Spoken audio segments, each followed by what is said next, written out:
अस्सलाम वालेकुम नाजरीन। इस वीडियो में हम बात करेंगे कि कायद आज़म मोहम्मद अली जिन्ना सियासत में क्यों आए और किस तरीके से आए, किस प्लेटफॉर्म से उन्होंने आगाज़ किया।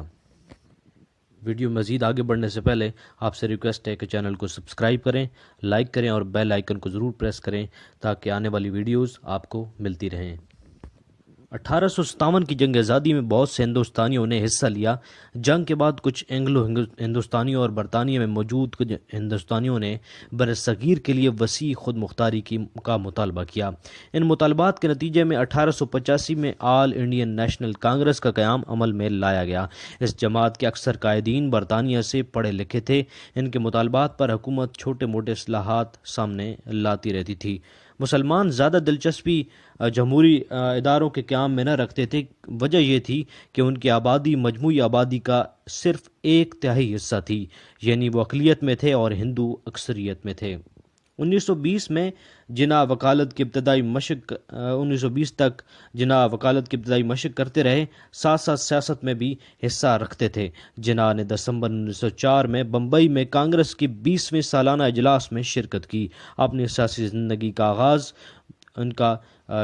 आगाज़ उन्होंने इस प्लेटफॉर्म से किया और इनका शुमार इन कांग्रेसी अरकान में था जो कि हिंदू मुस्लिम इत्तेहाद के हामी थे और इन जदीद ख्यालात के मालिक थे। इनमें मेहता, नूरोजी और गोपाल गोखले शामिल थे। इन अरकान के ख्यालात की मुखालफत करने वालों में धरतलक और लाला लजपत राय शामिल थे, जो आज़ादी के सरी रफ्तार अमल के हामी थे। 1906 में मुसलमान रहनुमा जिनमें आगा खान सोम शामिल थे, उन्होंने governor general Hind Lord Minto से मुलाकात की और उन्हें अपनी वफादारी का यकीन दिलाकर उनसे दरियाफ्त किया कि आया सियासी इस्लाहात में उन्हें बेरहम अक्सरियत यानी हिंदुओं से बचाया जाएगा।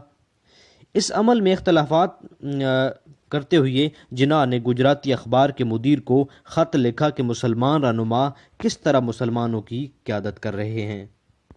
उसके बाद जब ये कायदीन ढाका में दोबारा मिलकर बैठे, अपनी बिरादरी के मसाइल के हवाले से ऑल इंडिया मुस्लिम लीग के क़याम पर बात कर रहे थे कि जिन्ना ने इस वक्त भी मुखालफत की।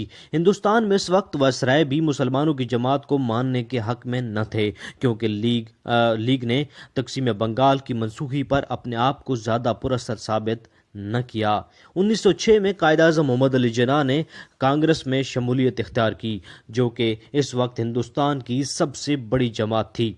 लेकिन इस वक्त के दीगर कांग्रेसी रहनुमाओं की तरह जिन्ना भी यकसर आज़ादी की हिमायत करने के बजाय हिंदुस्तान की तालीम, कानून, सकाफत और सनत पर बरतानवी असरात को हिंदुस्तान के लिए मौसर करार देते थे।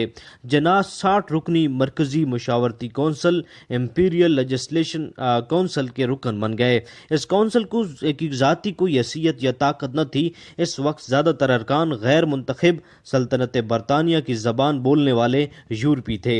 इसके बावजूद जिन्ना मुतहर्रिक रहे और कम उम्री की शादी के लिए कानून और मुसलमानों के वक्फ की हक में कानूनी शक्ल देने के लिए काम करते रहे। पहली जंग अजीम के दौरान जिन्ना ने दीगर हिंदुस्तानी तरक्की पसंदों के साथ बरतानवी जंग की तायीद की, इस उम्मीद के साथ कि शायद इसके सिले में हिंदुस्तानियों को सियासी आज़ादी से नवाजा जाए। नाज़रीन, इसके बाद अगली वीडियो में इंशाल्लाह हम पढ़ेंगे कि कांग्रेस से कायद आज़म मोहम्मद अली जिन्ना अलहदा क्यों होते हैं और उसके बाद के मराहिल क्या हैं। तो ये जानने के लिए देखते रहिए Tanveer Abbas lecture YouTube channel. Thank you very much.